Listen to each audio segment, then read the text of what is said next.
जय श्री राधे। पूज्य श्री सद्गुरुदेव भगवान के चरणों में प्रणाम। पूज्य श्री प्रेमानंद जी महाराज कहते हैं, नाम रूपी चिंतामणि से जो चाहो वह पाओ। चिंतामणि वह अलौकिक रत्न है जो आपके द्वारा चिंतन किए गए हर पदार्थ, व्यक्ति, स्थान और सामर्थ्य को प्रदान कर सकता है। राधा राधा का नाम वह सर्वोच्च चिंतामणि है जिससे न केवल संसार की वस्तुएं बल्कि स्वयं श्री हरि को भी वश में किया जा सकता है। हनुमान जी ने इसी नाम के बल पर प्रभु को अपने हृदय में बंदी बना रखा है कि सुमिरि पवन सुत पावन नामु अपने बस कर राखे रामु। नाम जप के संचार का एक निश्चित विज्ञान है। यह यात्रा जीभ से शुरू होती है, फिर यह कंठ में उतरती है और कंठ से यह हृदय में प्रवेश करती है। अंततः यह अवस्था आती है कि जहाँ शरीर की रग रग और रोम रोम से नाम ध्वनित होने लगता है। जब हर नस नाड़ी में भगवान का नाम विराजमान हो जाए तब नाम रस का असली अनुभव होता है। नाम रूपी चिंतामणि मिल गई है, जो चाहो प्राप्त कर सकते हो। स्वयं श्री हरि अपनी जीभ से निरंतर राधा राधा रटते रहते हैं। जो इस नाम को बोलता है, प्रभु उसके अनंत जन्मों के अशुभ और शुभ कर्मों के बंधन नष्ट कर देते हैं। अक्सर साधक विषयों को छोड़ने के लिए बड़े बड़े संकल्प और शपथ लेते हैं, लेकिन शपथ टिकाऊ नहीं होती।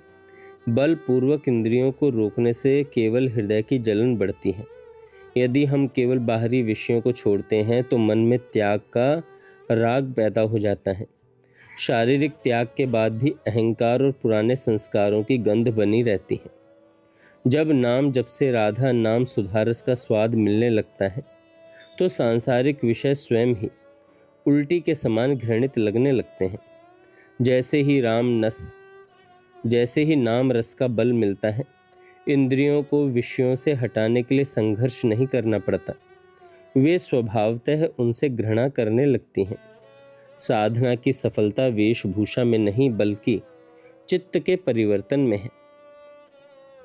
नाम ही वह शक्ति है जो प्रभु के रूप को आकर्षित करती है।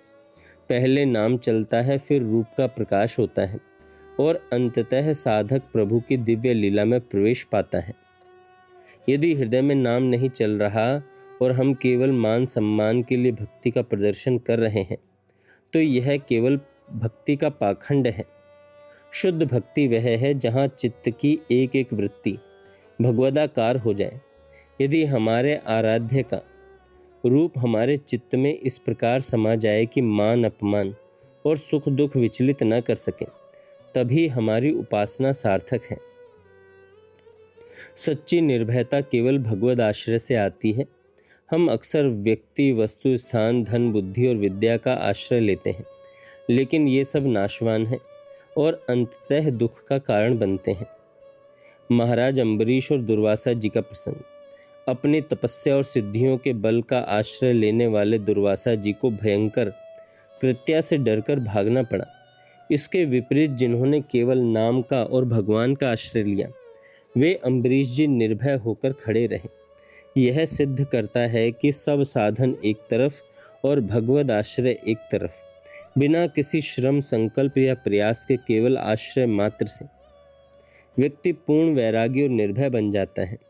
वो स्वामी तुलसीदास जी की पंक्ति, अब लो नसानी अब न नसै हो, हमें समय की अमूल्यता का बोध कराती हैं।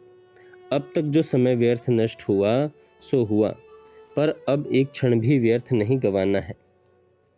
प्रेम भक्ति का मुख्य कारण है अव्यर्थ कालत्व, जिसका अर्थ है एक भी सेकंड आराध्य के विस्मरण में न जाए।